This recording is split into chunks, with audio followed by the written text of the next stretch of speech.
Hello and welcome back. Today, right now, we are going to have a fireside chat with Tom Buscaglia, the game attorney. I will let Tom start off by introducing himself. Hello, I'm Tom Buscaglia. Oh, sorry. It's okay. It's okay, Heather. Or Heather, I guess. Yeah, there you go. Yeah, I'm an attorney who is a gamer, and so years ago I was playing Quake with my friends online. This is back in the '90s, and I got real curious about how games were made. I guess just being a curious person and being a gamer, and uh, at the time I was playing probably 5 hours a day. Anyway, so I went to Atlanta to the E3 show. I'd already actually represented my first developer in 1991, but I wasn't really embedded in the industry. And then in about '95, I started going to conferences and stuff, and became more and more. I sort of like I didn't want anybody to know I was a lawyer. Like the first GDC, I didn't even tell anybody I was a lawyer because I didn't understand how a lawyer could possibly fit in with all these people who were doing these wonderful things. And the more I got involved with developers, the more I realized that my core competencies were something that a lot of studios really needed to have help with. Absolutely. And that's when the game attorney was born.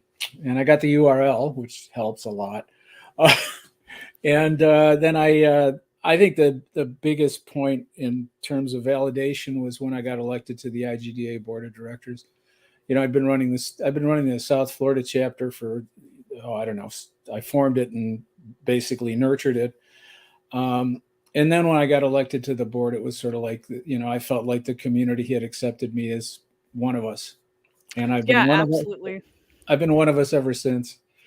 So that's it. I've represented over last count 200 plus independent development studios, mostly startups. Some people you may have heard of, like the Romeros or Marty O'Donnell, and a lot of people you've never heard of, and a lot of studios that don't exist anymore. It's a tough way to make a living. Um, Yeah, it can and be. so And I that's remember. yeah. Go I ahead, was Heather. just going to say that I remember meeting you at GDC a long time ago. And at the time, you were the only person I knew that did legal types of things in the game industry. And I was interested in learning about IP, work for hire contracts, and stuff like that. And so I was like, oh, I better call Tom and find out. So you have always been sort of like my go-to person when I think about, oh, who should I ask about this question? Because I am not a lawyer and I don't know how to answer it. You're So making me. Can you see me blushing?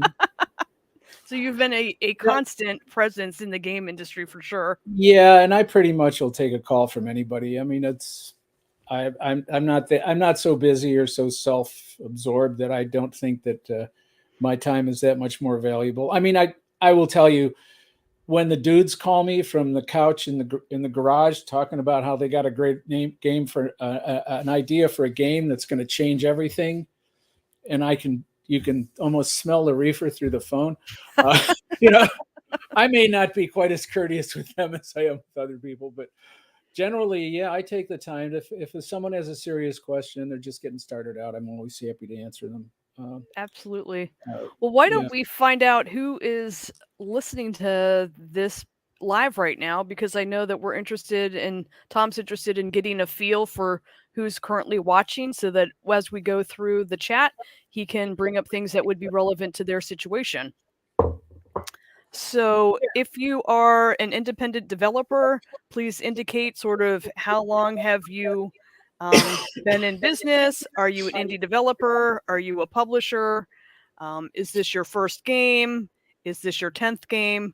Like, just help us kind of get a feel for the range of folks that are out there. And you can just put your comments in the chat of whatever thing you're watching, and Indy will make sure that they pop up for us. he's so good. Yes. Dan is a treasure. Yes, he is. Uh, That's why I was a bit thrown when our session started. Usually, like Dan or Jay does sort of like a little intro, but they left the whole thing up to me because I just joined their Merry Tribe for this conference, for helping get speakers and help out with the show where I can with stuff. All right. So we've got someone says we're a small indie team with a new studio. Okay, good to No, know. yeah. I suspect that that's probably going to be the majority of the people here, but I don't know. Yep.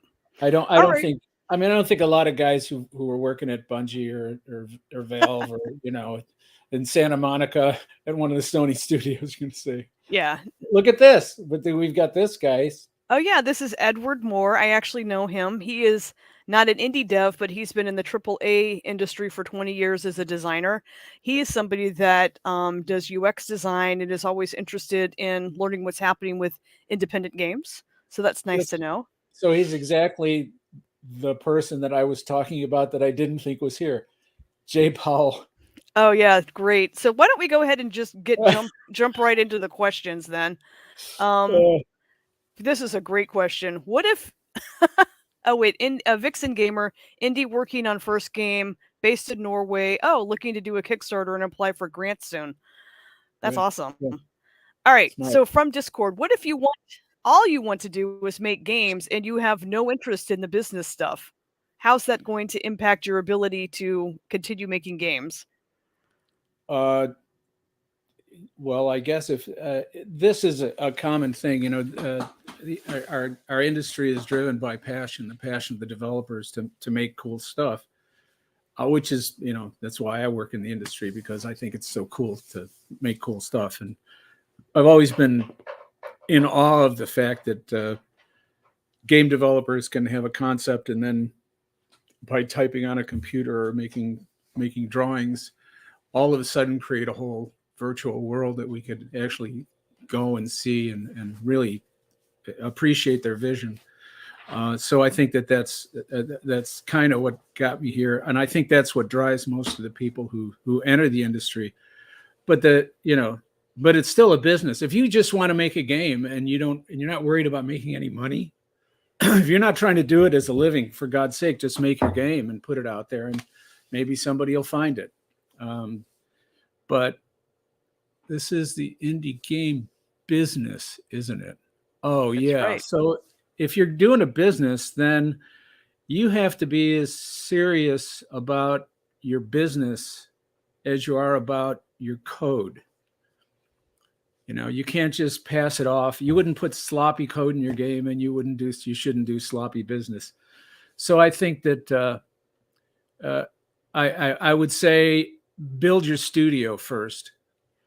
Focus on your studio and your game. You can do both at the same time, but don't neglect, you know, running a business. If you really don't want to run a business, if you really have no interest in running a business and you just want to make games, then I urge you to get a job with somebody making their games. And you know, if you can't help yourself and you have to make your game, then it's either a hobby or a business. And if it's a business, you better take it seriously because everybody you're dealing with is taking it seriously. So, what are some of the things that a developer who wanted to start taking their business seriously but has zero experience, like some people may not even know the types of things you need to do in order to get set up to start managing your business? So, what are some of the things that they should be thinking about? Well, obviously, the first thing is you have to create a legal entity. That's easy, regardless of where you are in the world. You can go to the government agency in the United States, it's generally in the States, and set up a company. It's good to have a company because it creates a liability shield between you and anything that could go wrong. And so if your company goes under, you don't have to go under with it, I guess, which is a pretty smart thing. Um, and then you have to secure ownership for all of the assets in the game for your company. And that means you need some sort of work for hire contributor agreement that everybody signs off on. It's very naive to think that the first contract you're going to see as a developer is your publishing deal. And I see a Yeah. lot of people like, oh, well, yeah, oh no, we did well. A bunch of us got together and we put together this title, and we got some music off the internet and we put that in there, and we're all friends, so we're not worried about it. Heaven forbid a game like that ever succeed because they would be so screwed. I mean, my people, the lawyer guys, would make a ton of money on a situation like that. Yeah. But So if you are going to be yeah, doing a game with your friends, though, because that does happen a lot, people yeah, meet at it's school or shit. whatever. Yeah. what are some steps that they should be taking then? Because I know sometimes people feel uncomfortable bringing up the idea of, oh, we should sign a contract or we need to kind of figure this out on paper before we move forward. How do Yeah. you suggest people broach that? Well, if they're feeling uncomfortable about business stuff, then they should get a job working for somebody else who isn't. I mean, you have to deal with this stuff. It's horrible. You know, I get people say, "Oh, I really don't like patents because I think they stifle creativity and inhibit the growth of the industry as an art form." And I agree with that 100%. But uh, they're a fact in the world. It's like I don't like speed limits, so I'm going to drive as fast as I want. Well, yeah, you can do that, but you're going to have to pay the consequences eventually. So, you really have to deal with this stuff. I think, securing the assets for your game, you can't sell what you don't own. If your studio doesn't own the assets in the game, you really can't sell it. So how do And, you do and that? What are be sort of the first set of contracts a developer would want to get? How do yeah, they secure their assets and well, things like there's, that? you should have, I recommend two NDAs, non-disclosure agreements. That's something that you use with somebody when you talk to them about your secret sauce, which you should have. Um, and uh, and you should have a really a basic understanding of the four different types of intellectual property, because that's basically what you're creating is intellectual property, and they're covered by patents, which are expensive, really great, and hard to get, and probably not something you want to do at the beginning unless you have a really unique architecture or something. Mhm. That's 25 to 50 grand to get one, and then it's a long story. Trademarks, which are basically your brand, the name of your studio, the name of your game, you might want to secure those. That's sort of optional. Once you start using it, you have a common law right to use it if no one else is using it. But if you want to be able to enforce that against anybody else, it needs to be registered. Ditto with copyrights. Copyrights attached to any created work the moment of its creation, but can't be enforced unless you register it with the Library of Congress. So copyright is basically the content. Trademark is the name of the content, right? Patents are the processes and architecture. And then the last one is trade secrets, which are exactly what they sound like. They're secret. So if you tell anybody your trade secret, it's not a secret. Okay. Right. The other thing you need now is some sort of work for hire or contributor agreement. The ones I do always have included in them an acknowledgement of trade secret, so that it's real easy in some casual atmospheres to talk about your secret sauce, whatever it is, whether it's a unique, what I think most publishers would refer to as a USP, a unique selling point, and Mhm. that's something in your game that no other game has. And your game can be 98% Call of Duty, but if it has a USP that Call of Duty doesn't have, that's what you're going to focus on when you're pitching. Right. Anyway, and those are covered by trade secrets, and trade secrets are kind of funny because if you let the cat out of the bag, it's not a secret anymore, and whatever value it may have had to your company, it doesn't have anymore. So, and having your employees sign off on this, certainly it protects you against a rogue employee. But also, if anybody else were to steal your trade secret and you needed to prove it up, um, you would have the fact that you had all of your employees sign a confidentiality agreement with as part of the hiring process or the engagement process. And you do that with them, whether they're employees, contractors, or even voluntary contributors. Right, You know, because I think one of the things you're trying to protect is any work that they complete on behalf of your game falls under the work for hire, which means that the company owns the work, not the person who created it. Is that correct? that's basically the whole point of it. Yeah, yeah. So that basic your transfer.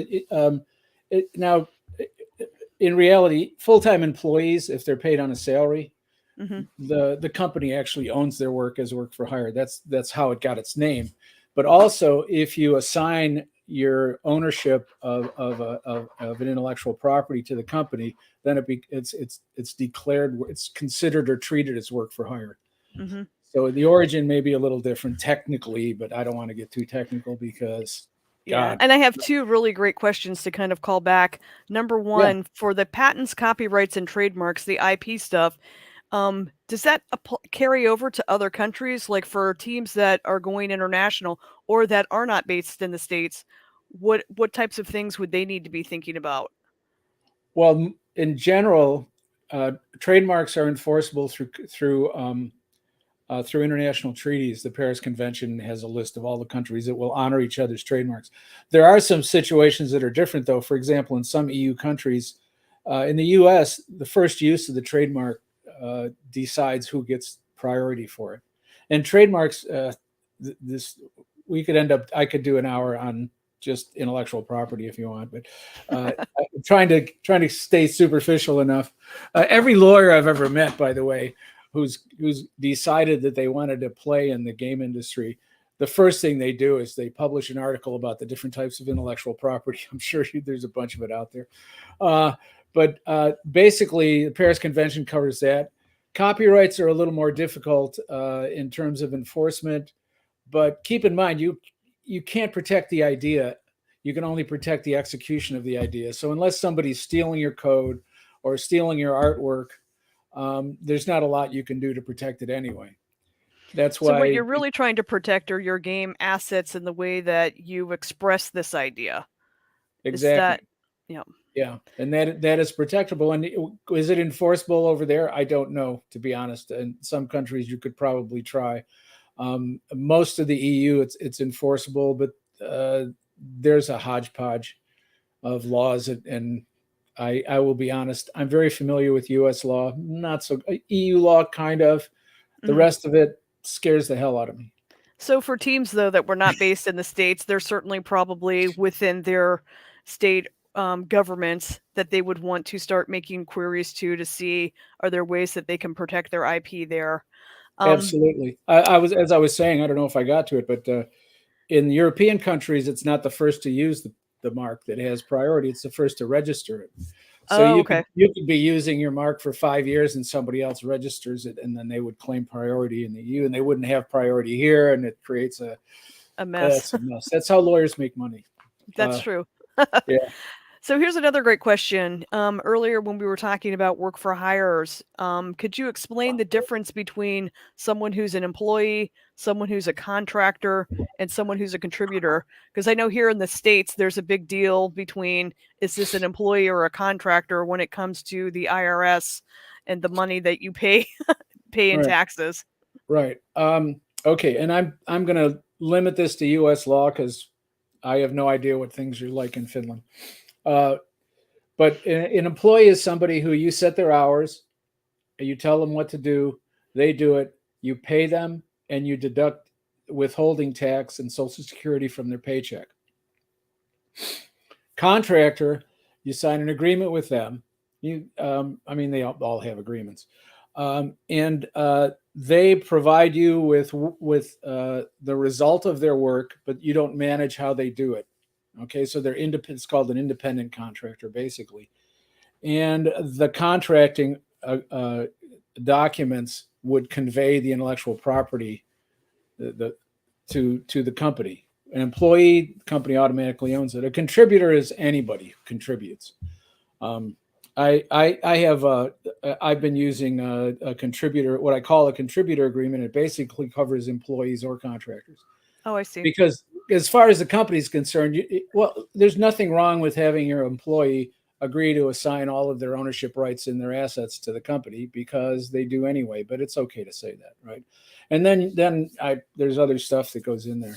Um, but yeah, that's basically what are the first contracts startup developers need. I'm way ahead. So why is Jay feed? Jay knows the answers to all these. Why is he asking these These are questions? no, these are so that the folks in chat can see what the questions are. All right, okay, Yeah, okay.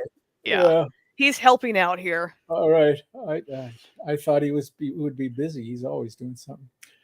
Oh, then I'll just say hi, Jay. I Hi, just work Jay. here. Yeah, yeah. I would suggest the first one is articles of incorporation. Form a company. I don't even do that for people. I make them go to LegalZoom or mycorporation.com. There's so Oh many yeah, can you places. talk about that a little bit? Those are some It's low just cost ways. Yeah. Do you recommend them? simple. Yeah, yeah. Well, because the basic, I mean, look at if you have a complex set of individuals who are investing not just their time but capital into the game, and you have a complex set of conditions, then I would suggest you probably want to have a legal professional help you put it together. Other than that, nah, it's not important. I mean, it's just you need to have a valid legal entity.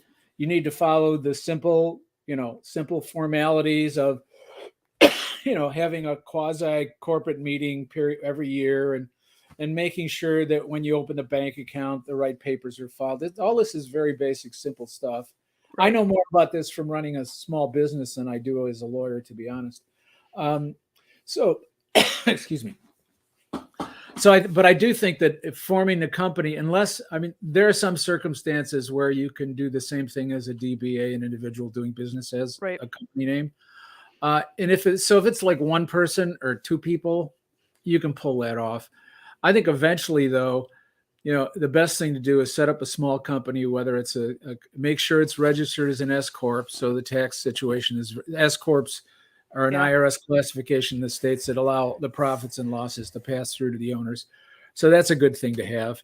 And it doesn't, and the corporation or LLC will not pay taxes itself. Um, C corps are the big kids. That's when you grow up and you start looking for VC funding. They're going to want you to be a C corp because a C corp can issue millions and millions of shares. Oh, It's very, okay. it's a whole. I mean, it's just like everything in the stock exchange. Those are all C corps, I see. right? Yeah, because I know that when I was establishing my business, it was a whole big question like, is it an S Corp? Is it an LLC, a C Corp? And it's hard to, I think, for someone who's not familiar, this was a long time ago, what's the best choice? Now, I ended up picking an S Corp because of the tax reason that you Yeah, mentioned. yeah. But I know a lot of people like to use LLCs as well because I think those are fairly more straightforward to set up than an S corp, for Well, example, which had a I little bit more paperwork and a little bit more cost. well, I think you got it backwards, but that's okay. I mean, in my opinion, no, because it would you can set up okay. Let me clarify one point first. Absolutely. Um, S versus C is S corp versus C corp. Hmm. That is an IRS classification. They both in terms of the documents have exactly the same thing. They have articles of incorporation and they have their bylaws. Okay. Now they will also have additional things like shareholder restrictive agreements and things like that. But that's basically so S corp is a corporation or an LLC or a partnership Oh, I where see. the Okay. where the profits and losses pass through to the members and the legal entity itself does not pay taxes. C corps, they pay taxes, they issue dividends. It's a more formal procedure and it's also more regulated. So that's the difference there. Now let's talk about corporate form as opposed to tax consequences. That is an LLC or a corporation, a small business corporation, an S corp. Um, with an LLC, you can have corporate members, right? You can have foreign members. With an S corp, not so much. So Okay. there's flexibility with the LLC that you don't get with the corporation. I was talking to somebody the other day, and it's one guy, right? He Hmm. may need some music for his game, but that's it. And I said, look at if it was me, I'd register as an S corp, and then if you need to convert to a C corp or even change it to an LLC later, you can. But if since he wasn't going to have any partners, and the documentation and annual costs of a small corporation are, I don't know that they're any different, to be honest, but Hmm. they seem simpler to me. And it could just be because when I was coming out, everybody was doing corporations and nobody was doing LLCs. Yeah. But All right. Well, yeah, let's move on but because I think we've kind of, yeah, I don't know if that's a quagmire. it's a quagmire and we have international folks that are like, it's quite different here. Yeah, we Um, don't care. let's Yes, talk thank about you, Crater Crops. working with publishers. So What about working with publishers or investors? What are some of the things that developers need to be mindful of from a legal standpoint or a business standpoint? Well, first thing I'd say is it doesn't matter whether you like them or not, or they like you or not. It's nice to work with people you like, but don't let that influence how you handle your relationship with them. I have seen some of the nicest people I've met in the industry work for companies that were just MFs. I'm trying to watch my language here, but it's probably not going to succeed, Heather. You know me. Yep. No, but I mean, they're just sleazy guys who are taking advantage of inexperienced developers, but they're really nice. Don't get me wrong. You meet them at Yeah. a conference or something, or they come and show it. Yeah, the biggest problem is when somebody shows interest in your game for the first time, and you've been in a hole, right? You've been gophering. You're down in the hole working on your game, and you pop your head up, and somebody from a publisher, for God's sakes, sees your game and says, hey, I really like your game. We're interested in taking it on. And the developer then melts into a puddle of goo and signs the first piece of paper that's put in front of him. And trust me, I've unscrewed several people out of that situation. I was going You to know, say, I mean, you do read quite frequently stories about how publishers were not acting in the best interest or didn't do milestone payments or didn't do the things they say they were going to do. How can a developer protect themselves in these instances if they've already signed the publishing deal? And, is it too late for someone like you to come in and help them get out of it? Like, what does that look like? well, I do that. It's really not the most cost effective way to deal with that situation. The most cost effective way to deal with it is, as you're talking to a publisher, you should be talking to several. First of all, look at their catalog, see who they published, and reach out to those other developers and say, "What do you think?" And they're confident. They can't talk about any details, and they might not be able to say anything, or they might say, "I'm sorry, we can't say anything." But you bet if they say these people that if the people are great to work with, they're probably going to say that. Yeah. If they say, "I really wish I could, but I'm prohibited from saying. My lawyers told me I can't talk about this," you know, I would kind of steer Not a good clear. sign. Yeah, Yeah. and nobody's coming out of the woodwork and has never published a game, or maybe they have. That'd be enough to worry about. I would, vet the hell out of them, just like you would with anybody. It's like if you were buying a car, you wouldn't just go in and buy the first car that you saw. Right. You'd research it. You'd do your due diligence, for God's sake. And I think that's really important, because most of the people who are out there screwing people are out there screwing people, and they're operating on the theory that there's an infinite number of suckers out there, and we'll just burn them down one at a time. And so they don't have follow-on projects. Yeah. I mean, I for the longest time I was going to, somebody. I was talking to Jay Min years ago, and I asked him. He asked me what I do, and I kind of described the scope of my practice. And he said, "Oh, you're a consigliere." I said, "Yeah, being Sicilian, being called a consigliere sort of was kind of cute." And I said, "And I've always wanted to put up a web page called the Horse's Head." If you'll think back to the movie Yeah. The Godfather, where I would list all the people that are dead to me. I have a shit list which people can get on, but they can get off. Oh, that's Uh, nice. and then I have a dead to me list, and those people just And don't those 2, exist. They don't they just exist in my world anymore. So everybody has this one way or the other. Ask people, especially people. The problem with most developers is they deal with, they get one contract. If they're really good, they get one contract every 3 to 5 years, maybe, yeah. with a publisher. Publishers are writing 20 a year. So what I've, sorts of things should you be should developers be looking for? Let's say that they were good about vetting the publishers they were working with. They were talking to a couple different ones. Now they're at sort of, hey, let's get some deal points down. What are the types of things developers should be looking for in their publishing contracts? well, I mean, this is what I do for a living. No, seriously. There's about 100 things. Obviously, let me tell you. How about if I list a couple of tricks that publishers play, Oh, that okay, great. unscrupulous publishers, because it's a little easier. Because I mean, there's tons of things. There has to be audit provisions so that you get to look at their books periodically. I usually push for escalating royalties. So if the game happens, if you happen to have that hit runaway game, your royalty percentage gets bigger as their revenue gets bigger because they've already made all their money. And publishers want to make every cent. And if you go in with I just want to make a great game, they'll say fine, but then you don't get to bitch if you make a great game and they get all the money because you said Right. you wanted to make a great game. So that's terrible. Uh, let's see. So yeah, what are Well, some of the yeah, tips and tricks? Because Jay wrote here, there's a difference between identifying the trap and hiring Tom to fix it. So maybe give us no, some you ways don't to. want to. You want to hire me.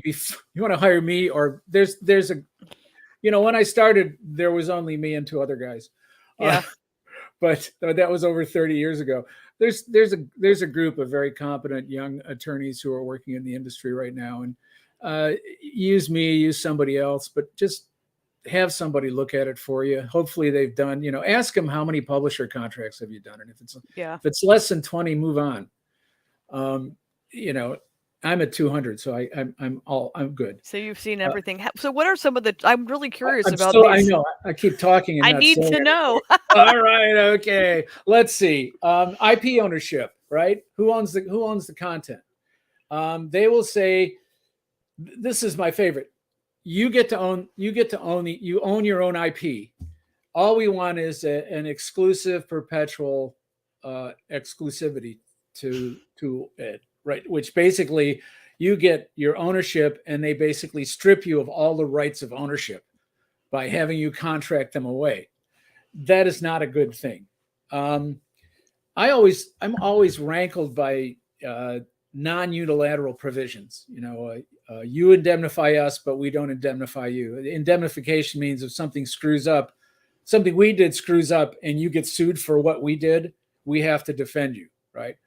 Yeah, Well, publishers screw up too, so and there's no reason not to have those things mutual.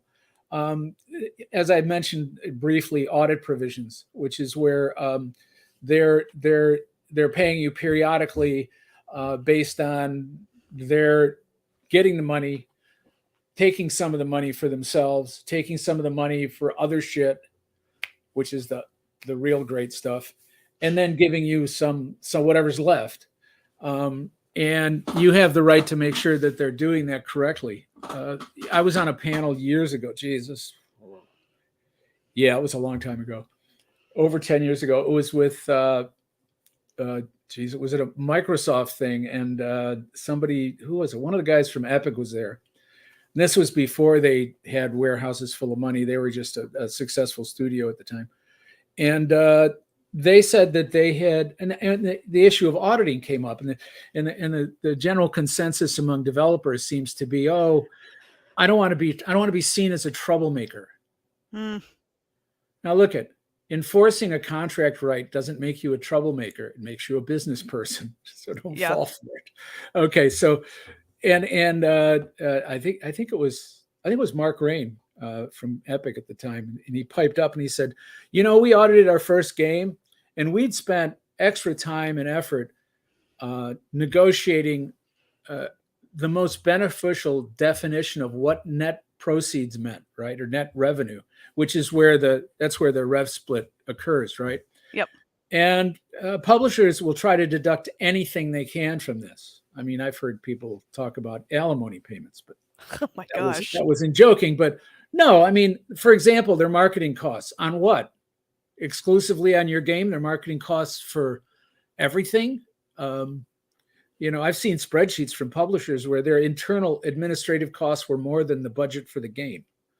So you got to watch out for that. And apparently they've done a really good job of it. And he said when they did an audit, and they found like $250,000 that they hadn't been paid. Wow. You And they know, got that because they audited it. yeah, because they exercised the contractual right. So don't worry about Yeah. or oh, I don't want to do that because the next time I try to deal with them, they're not gonna want to deal with me, and that's just complete crap. Yeah, These absolutely. publishers they don't keep track of that. It's Besides, almost like they're banking on you not being business savvy, and so they take advantage of that, and if you show that you are, that's in your favor and hopefully shows to them that you are a good long-term investment if you want to continue working with them. I mean, if Right. you're in a situation where they're doing stuff like that, they may not be a partner for you for your next project. You will Well, have other options. that's the other thing to look out for in these contracts is the follow on. We want the right to your next three games, Mm, or we want the right to any sequels or spin-offs. And to me, the argument against that is always, let's see how it goes. yeah, yeah. If you Let me if you're good to work with, we're going to want to give you the next game. yeah. I So have go a ahead. question here. So Joker of Aces asked a question about, is the process different for registering an LLC that sells services that does contracting or asset creation than it is for like a game developer that's actually pitching and creating a game? No, Yeah, yeah. So Joker, I think it's the same company's a process. company. Yeah. Now, trademarks would be different, but that's a whole. You didn't ask about the trademarks, so Yeah, and like you said, you could talk for at least an hour on all that. what kind Um, of percentage of profit and recoup? yeah, this is a great one. I'm sure everyone's eager Yeah. to hear what the answer is for this one. What's the budget for the game? Let's say the budget, just as an example, let's say it's a game that is between $1 and $3 million. Okay. And you would be looking, first of all, percentage of profits. It's usually a percentage of net revenue, which is not exactly profits. What happens is gross revenue comes in. That's everything that comes in the door. That is, let's call it a Steam game because that's easy. So we know it's the Steam's taking their percentage, and the publisher gets what's left, and then they deduct from that certain items that you have agreed to, right? Whatever that is. And that's where the devil is in the details there. You want to make sure that, I mean, for example, let me answer the question, then we'll probably going to play in this particular sandbox for a while. Yeah. Um, uh, Now, if the game is fully funded, I always, my rule of thumb is, and again, this is just based on as much my gut and my experience as anything else. I think the money's worth about 24%. You know, so for example, if they're fully funding your project, and then the distribution rights are probably another 30 to 35%. Hmm. So if you can get even a 40% rev share off of net profits, it's probably okay. So then the Lower, example, like, lower than that's kind of pushing it, and there and the recoup, uh, a lot of publishers will try to recoup off of the developer's share of the proceeds. So they say they advanced you $1 million, then they're going to take that $1 million out of your share, not off the top. right. So watch Okay, out for that. watch out for that because now they will make 3x or 4x their investment before you recoup. Right. Probably a little unreasonable.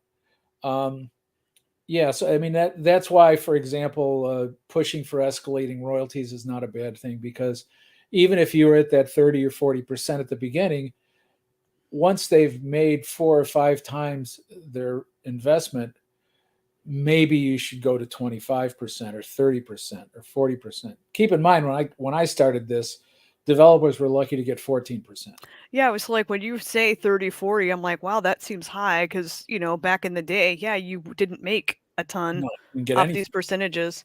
Oh, So and for that example, was net off of retail, yeah, which was half of the price. Now we're starting at 70% of wholesale, which right. is So that's the question. great. So let's say the game made $1 million on Steam. Steam gets their 30%. That means there's 700,000 left in the pie.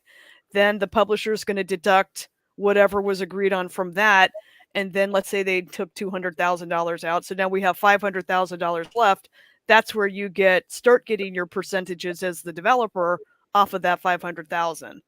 And what you're saying is making sure that they're not trying to have you pay back all the money they lent you before they actually start giving you royalties and monies off of that. I mean, it's also not uncommon or not unheard of. I wouldn't say it's not uncommon because it's kind of uncommon, but it's not unheard of to have publishers be willing to, peel off a reduced royalty rate to the developer during the recoup period. Mm-hmm. So you're getting 20% until we've recouped 2 or 3x our initial funding, and then it goes to 40% or something.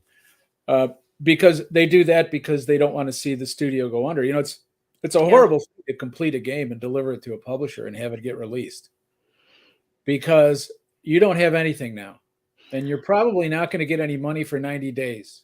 Right, because your milestone payments have stopped. The Yeah, game is now out there, and then you might start getting revenues from that game, like you said, in 90 days, and you might have be living paycheck to paycheck with your studio with a yeah. burn rate, and No, I, you might have to pause everybody. it's worthwhile if you're funding.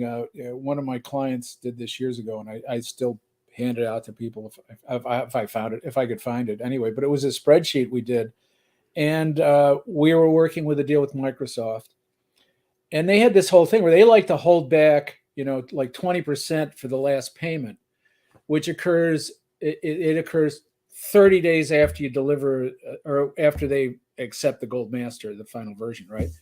And so we charted this whole thing out, and with fairly realistic, not big, we didn't blow up the numbers or anything, but it clearly showed that in months 6 and 7, we would have to close the studio. Oh This is wow, on a 14-month development because all this money that we needed to make the game we weren't getting it until after the game was it made. was tied up. Yeah, Yeah, yeah, they say, well, that doesn't make any sense to us. If we'd lied more, if we'd lied better going in, and about how much money you would need. yeah, if we would Yeah, have lied about how much we needed, then we wouldn't need it. But that was and it was terrible. The game got canceled anyway, so it didn't matter. yeah. So Jay But just writes here that taking that, getting your nuts and bolts with a spreadsheet, and when you lay out what you need, first of all, I'm not saying lie, but you should. I recommend people factor in 20 to 30% profit in the development budget. yeah. If a publisher asks you to see your costs, move on. Oh, so they shouldn't see the very detailed cost breakdown. You're Not your just int. giving No, you have two spreadsheets. One is for the publisher and one is for the studio, yeah. right? And I think sometimes people put a contingency, right? If they make a budget and then they're like, we're adding a 20% contingency. Is that to cover the things that you're talking about, or is contingency just good practice to be doing? I've also seen some people put inflation account for inflation in their budgets. So for every 12 months, they add sort of 5 to 7% inflation on their numbers as well. Right. Because that's No, it's something to be wise concerned with. because they're being good business people. Yeah. Jay writes, day one royalties have been pretty common in deals for the last 4 to 5 years. Could you talk about that a little bit? Like, what does that mean? Well, that's what I was talking about, where they agree to give royalties from the Right. commencement of the revenue flow. In my experience, it's usually at a reduced rate, but I don't know. Jay does more of these than I do, so maybe. All right, another question. What key points should we pay attention to when onboarding a business partner or investor? So I guess this is slightly different from a publisher, maybe somebody who's like, hey, I want to help fund the game, but you still have to go find a publisher. Yeah, yeah. Well, business partner, I'm not sure exactly. If you're talking about a partner in the studio, other than an investor, then that's one thing. If it's an investor, it's different. Or maybe like a co-founder situation A where co-founder situation, I've seen them go bad too many times. yeah. Um, what you really need is somebody who's a complete self. There's a difference between an owner and an employee. And owners go out and they look at the entire global mess of things that need to get done, and then they do them. And nobody has to direct an owner. An owner should never have to be. He should have his area of responsibility, but nobody should be having to tell him what to do. Right. Can you talk Because a he bit knows what to do because it's his company. So exactly? if you've got an owner who's not producing, it's not an owner. He's either a good employee or a bad employee, but he's not a good partner. As far as investors, man, you vet them as hard as you vet publishers, maybe even harder, Mm, because they're going to have a say in how you run your company. the vast majority of my clients, I don't even think I have a handful of people or less that have been involved with, traditional VC funding. Most of my clients are all bootstrapped. Yeah. Many by, the guys at Spryfox are bootstrapped. They're both MBAs, Yep. but they're bootstrapped because they didn't want to have any strings on what they were doing. That's And true, and there's, that's one of the advantages, right? yeah, Is that you, they if can you do want what to, they want. if you want to run your own shop, then that's the way to go. If it's a business, if it's a pump, if you're just trying to build something up enough to sell it or something, then I guess you should be doing NFTs right now, at least for the next 6 months. But I don't know what it's going to be next. But that Yeah. that that thing's probably going to be drying up soon anyway. Anyway, yeah, I think with one, it's with a business partner. To me, it's as much a cultural and personality match sort of thing. With investors, it's not, personality doesn't have anything to do with it. It's the terms of the deal, and how Yeah. difficult they're making it for you. So Um, you had alluded though that you've seen co-founder situations not end well. Can you talk a bit about like what are the pros and cons of setting up a studio entity with co-founders? Like what are I mean, in some cases it can work. I think the BioWare guys would be considered what co-founders, and yeah. of course that did Well, well. the guys that are a sponsor, Tripwire, Yeah, Tripwire. I was their attorney when I helped them put the company together back in the day. I mean, Oh, I was their lawyer for the first, I think, 5 or 6 years. so it comes full circle now. Yeah, yeah. But well, there, but that was unique. But yeah, they had four original partners. One couldn't handle living in the States, and he went away. So they had the three core, and then they brought in a couple of people. But there was three or four guys at the beginning. Fifth Cell, three guys. Most of the successful studios, I can't think of, except for Dylan Fritter at AudioSurf, but he's a one man studio. So but aside from that, normally it takes a couple people. And Hmm. and this is based on just anecdotal on my observation of the studios that I know of, but there's usually, usually one person is the face of the studio, but usually there's two or three people that are very equal in terms of expertise and very diverse in terms of expertise. If you know what I mean, they're really good at Yeah. what they do, and they do different things. If you Uh, do have a co-founder though, what are some of the things I guess you would put in the contract about that? Like I've heard of things like what if a co-founder wants to leave, or what if a co-founder, if you have fundamental disagreements on the direction the company's going, how do you plan for dealing with those things before they become actual issues? Could you yeah, write things in the contract about this? that would go into, normally in the corporate documents there would be a buy sell agreement where, for example, I can buy you out. I offer you to buy you out. I offer you a price for your stock, and you have to sell me your stock at that price. Mm, So either I can buy you out or you can buy me out, but you set the price. So you can't set it too low, or I'm right. going to buy you out. I see what you're Uh, saying. yeah. So that's, haven't read it. Oh, the Uh, Raw Fury publishing contract. Do don't you know? know. Should I read it? I could read it and tell you, but It's well, it's a contract. They're an independent publisher, and they made their contract publicly available because they were wanted to be transparent about all the ins and outs of it. I myself haven't read it in detail, yeah, but I know that a lot of indie people have been studying it because it contains a lot of useful information on how these deals might work. yeah. I already know that stuff though. So why would I read it? I only read stuff I have to read, Heather. For All God's sake. right. How do you go Uh, about determining the value of your company before you release a game? So I guess this is in the instance where someone's making a game and they want to try to sell the company before the game's released. Is that boy, a feasible option? no. I mean, you may be look at. I'm not saying that you can't value your company and you can't value the value of an unreleased game that has no audience or sales. Right. But it's not like Facebook where they ran at a loss for 10 years, but they had millions and millions of people looking at it. Right. So they had the potential for revenue there. It's going to be hard. I mean, you're going to have to, keep a straight face and swing for the fence.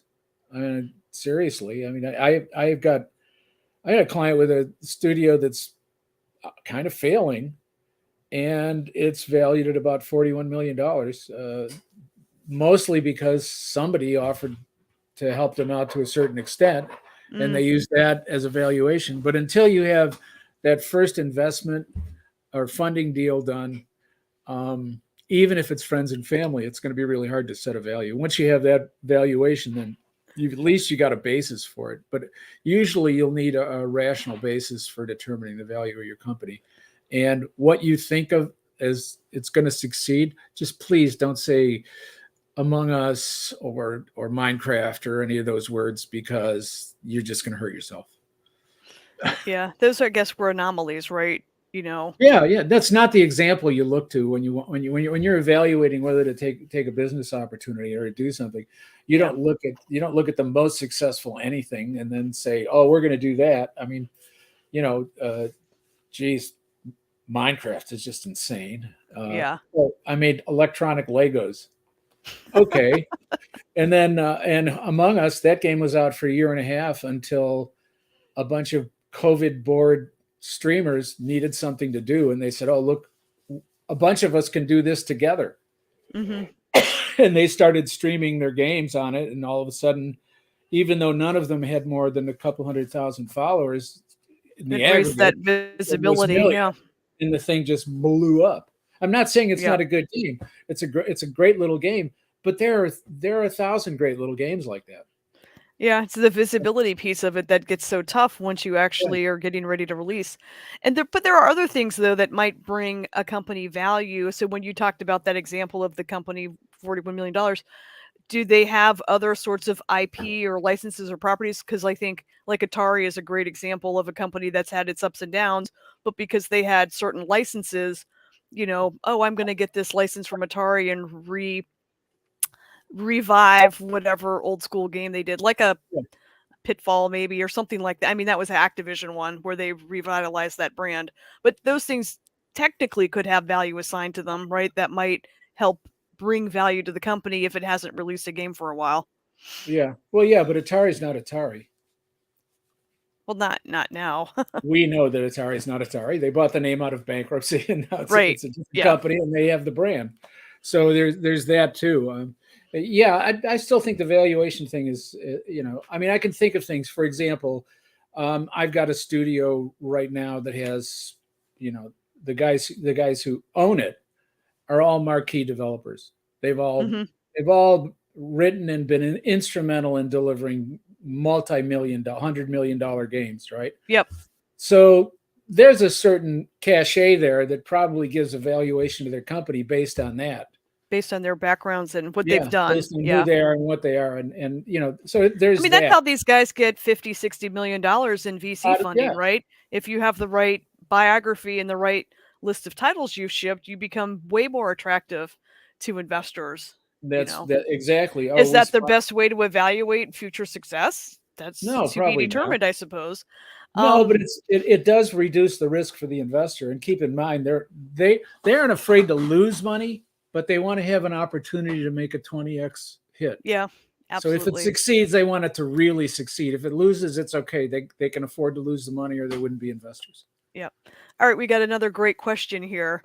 Asking for a friend from Jay Powell.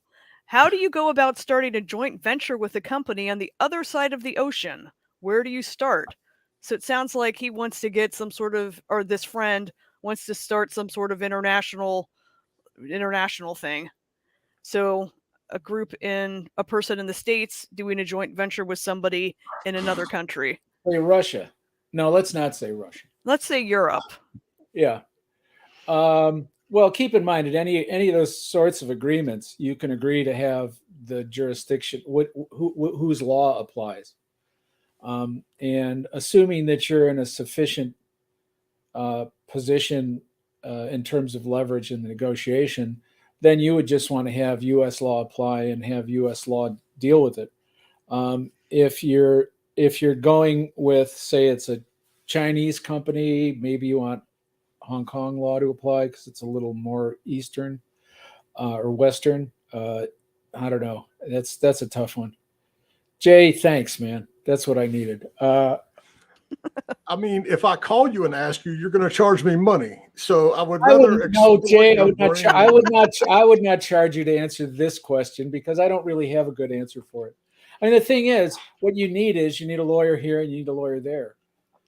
You know, and then Mm. they have to work out the details of how you want to do it. A lot of it depends on who the parties are and what do you got going. Is this something you want to tell everybody about? No. This was for a friend he was asking Yes. for. Not Yeah, even for me, sure. Tom. It's for a friend. Yeah, Fred. Oh, that's funny. All right. So we've Yeah. got time for either you to drop some additional nuggets of knowledge or one more question. What did we not cover today that you get asked a lot? Oh, geez. Where did you get that shirt? No, I don't know, man. I mean, it's. I get so many different weird questions. Do you ever get questions about, hey, someone stole my game idea? Oh my God. Yeah, let's Fun. talk about that for a little bit. The folks Sure. that are like, We've actually successfully with when Six Waves stole Spry Fox's game, we went after him, and although oh, I can't say yeah. we won, they did give us the IP in settlement, so I think that means we won. Yeah. I guess I'm talking more of somebody who maybe hasn't even released said game, but they're like, hey, I had this game idea. I wrote it down. I told it to a friend, and now they've stolen it. Trade secrets. Remember what I said about trade secrets? This all goes back to the trade secrets thing. It's not a secret if you tell somebody. And if an you tell idea isn't worth anything. No, you cannot protect an idea. You're well, you can with a patent, but you're not going to get a patent on anything in a game. Yeah, I work with a lot of younger students actually, and a lot of times when we're in class or whatever, I say, hey, let's pick a game concept. But there's always a couple kids that are like, oh, I don't want to tell you my idea. It's so good. And then I have to kind of explain like, hey, the idea is not going to do anything unless you actually create a game around it. And so we have a little chat about that.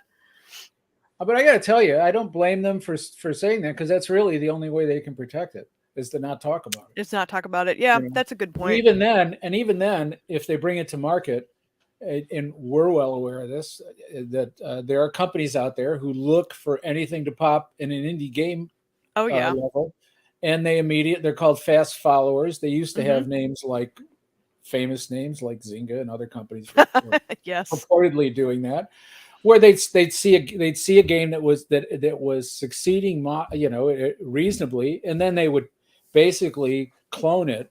Yep.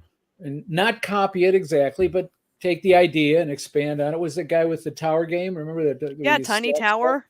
Yeah, I mean, he got ripped out. There's nothing he could do about it except he took it to the press, and I think he made noise, which is, I guess, you get something for that. I don't know what. Yeah, actually, now there's a whole industry around it. It's called the hyper casual market. Yeah, which is basically everybody steals everybody else's games. Exactly. Well. But Tom is on the Discord, and if anyone needs an intro to Tom, he's not hard to find. You can Google him, or I can put you in touch. Either way, how about this? GameAttorney.com. Yeah, does it get any easier than that? Yeah. I have a Discord channel. It's an open channel. I have a place where I hang out sometimes. During the COVID, I was doing regular Wednesday night things that were kind of a hoot. We'd get a lot of crazy people in there. A lot of times we talk about other shit. So, but also if you get on the Discord and you reach out to me, I've got a place where people can ask questions, learn more about me and what I do and what I don't do, which is as important at this point. But Jay, it's good to see you, man. It's been too long. Yeah. And thank you, Tom. This was fun. I hide. All right. No, hey, I do too. I'm a friggin' Herbert. And yet Herbert. I'm a Herbert. What the hell is a Herbert? I tried to be, but now I'm traveling more than I've ever been. Yeah, all right, so we're going to close this one down, move questions over to Discord, and then we'll be back in about a minute resetting on how to recognize the best influencer for your game. And Dan's going to be running that one. So stick around, stick with us, Tom. Thank you as Thanks, always. Tom. Love you, man. Is there a follow-up on Discord, or can I go now? You can go now. You're good. Thank you. You're excused. Bye. Bye.